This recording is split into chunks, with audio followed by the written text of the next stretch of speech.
ইফতারের জন্য মাত্র 10 মিনিটে ঝটপট তৈরি মুচমুচে সাবুদানার বড়া, যা বানানো ভীষণ সহজ আর খেতেও হয় অসাধারণ। নমস্কার দর্শক বন্ধুরা, welcome to our channel salt and pepper with Supriti. আশা করছি সকলে খুব ভালোই আছেন। এই বড়া বানানোর জন্য প্রথমেই নিয়ে নিচ্ছি 1 কাপ সাবুদানা। দেখতেই পাচ্ছেন নিশ্চয়ই, সাবুটা এরকম মোটা দানারই নিয়েছি। অনেক ধরনের সাবু পাওয়া যায়, কিন্তু বড়া বানাতে হলে এরকম মোটা দানার সাবুই লাগবে। এর মধ্যে 1 থেকে 2 গ্লাস জল অ্যাড করে দিচ্ছি। এবার সাবুটাকে খুব ভালো মতো চটকে 2-3 বার জল বদলে বদলে ধুয়ে নিতে হবে। এতে করে সাবুর থেকে এক্সট্রা স্টার্চটা সরে যাবে। কথায় কথায় সাবুটাকে খুব ভালো মতো ধুয়ে জল ঝরিয়ে নিয়েছি। বড়া বানানোর জন্য 1 কাপ সাবু নিয়েছিলাম, তাই সেই জায়গায় 1 কাপ জল এর মধ্যে অ্যাড করে দিচ্ছি। এখন এটাকে একটা প্লেট চাপা দিয়ে 30 মিনিট ভিজিয়ে রাখছি। এবার একটা প্যান নিয়ে নিয়েছি, গ্যাসের ফ্লেম সম্পূর্ণ লোতে রেখে এর মধ্যে অ্যাড করে দিচ্ছি 1/3 কাপ বাদাম। বাদামটাকে 4 থেকে 5 মিনিট ধরে ওই লো ফ্লেমেই ভালো করে রোস্ট করে নিচ্ছি। এই দেখুন, খুব ভালোভাবে রোস্ট হয়ে গেছে। এখন গ্যাসের ফ্লেমটা অফ করে দিচ্ছি আর এটাকে পুরোপুরি ঠান্ডা করে নিচ্ছি।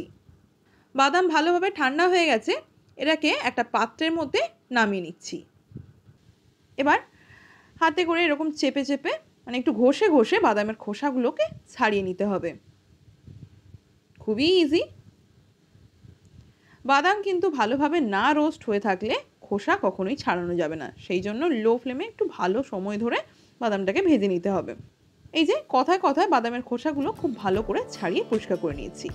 এবার গ্রাইন্ডিং জারের মধ্যে রোস্ট করে নেওয়া বাদামগুলো নিয়ে গ্রাইন্ড করে নিচ্ছি, তবে সম্পূর্ণভাবে গ্রাইন্ড করব না, মোটামুটি একটু দানা দানা থাকবে সেই রকমভাবে গ্রাইন্ড করে নিচ্ছি। এই যে এইভাবে গ্রাইন্ড করে নিলেই হবে। দেখতেই পাচ্ছেন আমি কিন্তু খুব মিহিভাবে গ্রাইন্ড করিনি।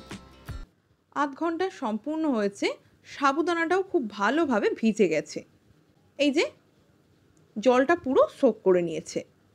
এবার একটা বড় পাত্র নিয়ে সাবুদানাটাকে তাতে ট্রান্সফার করে নিচ্ছি, যাতে হাওয়া বাতাস লেগে এটা ভালোভাবে ঝরঝরে হয়ে যায়।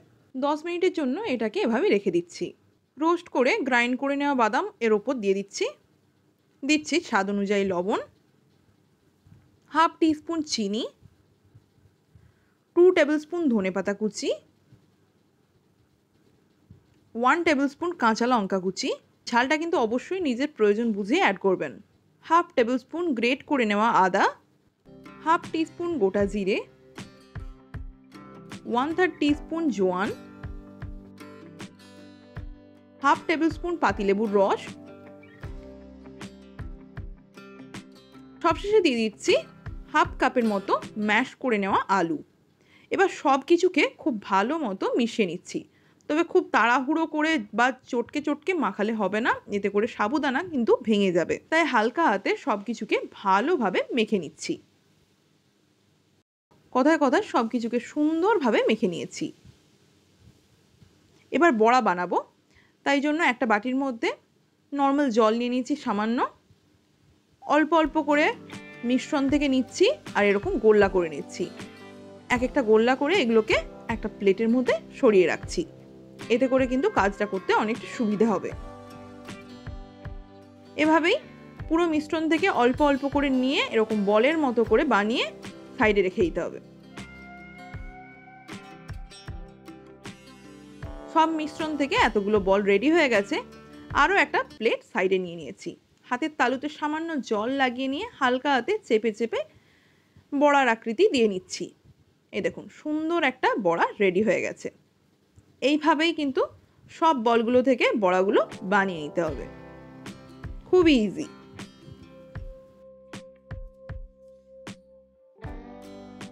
এই যে আরেকটাও বানিয়ে নিয়েছি।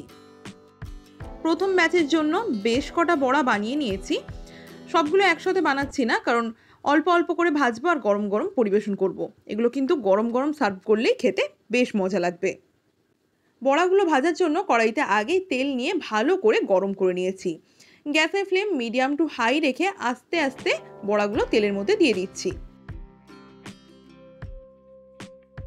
বড়াগুলো তেলে দেওয়ার পরেই সঙ্গে সঙ্গে ছান্তা দিয়ে নাড়াচাড়া করার কোনো দরকার নেই। অটোমেটিক এগুলো তেলের ওপর ভাজতে শুরু করবে। তখন হালকা হাতে ছান্তা দিয়ে একটু একটু করে সরিয়ে দিতে হবে, আমি যেমনভাবে সরিয়ে দিচ্ছি। না হলে কিন্তু এগুলো একে অপরের সাথে লেগে যেতে পারে, কারণ এগুলো তো সাবুদানার বড়া, তাই না? খুব বেশি আছে বড়াগুলো যদি ভাজা হয় তাহলে কিন্তু বাইরের কোটিং সঙ্গে সঙ্গে পুড়ে যাবে আর ভেতরটা কাঁচাই রয়ে যাবে, সেটা খেয়াল রাখতে হবে। এই দেখুন, এগুলো কিন্তু বেশ ভালো করে ভাজা হয়ে গেছে। তেল ঝরিয়ে এগুলোকে একটা পাত্রের মধ্যে নামিয়ে নিচ্ছি।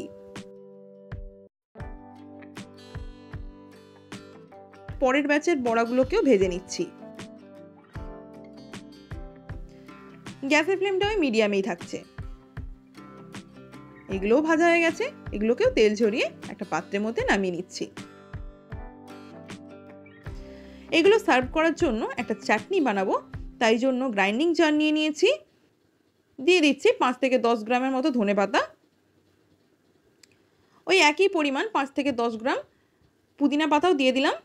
দিচ্ছি 2টো কাঁচা লঙ্কা, ঝালটা কিন্তু অবশ্যই নিজের প্রয়োজন বুঝে অ্যাড করবেন। 1 টিস্পুন গ্রেট করে নেওয়া আদা, স্বাদ অনুযায়ী লবণ, 1/3 টিস্পুন গোটা জিরে, 2 টেবিল স্পুনের মতো টক দই, আর সবশেষে দিচ্ছি কিঞ্চিত জল। এবার এর একটা মিহি পেস্ট বানিয়ে নিচ্ছি। এই যে দেখতেই পেলেন কত সহজে আমি গ্রিন চাটনি বানিয়ে নিয়েছি। বড়াগুলো এখন রেডি, গরম গরম সার্ভ করবো এই চাটনি দিয়ে। ইফতারি হোক কিংবা সকাল বিকেলের মজাদার নাস্তা, যখন খুশি আপনি অনায়াসেই বানিয়ে গরম গরম সার্ভ করতে পারেন। আজকের এই রেসিপি আপনার ভালো লেগে থাকলে লাইক, শেয়ার, কমেন্ট, চ্যানেলে নতুন বন্ধু হয়ে থাকলে চ্যানেলটিকে সাবস্ক্রাইব করার অনুরোধ রইল। ভালো থাকবেন, সুস্থ থাকবেন, ধন্যবাদ।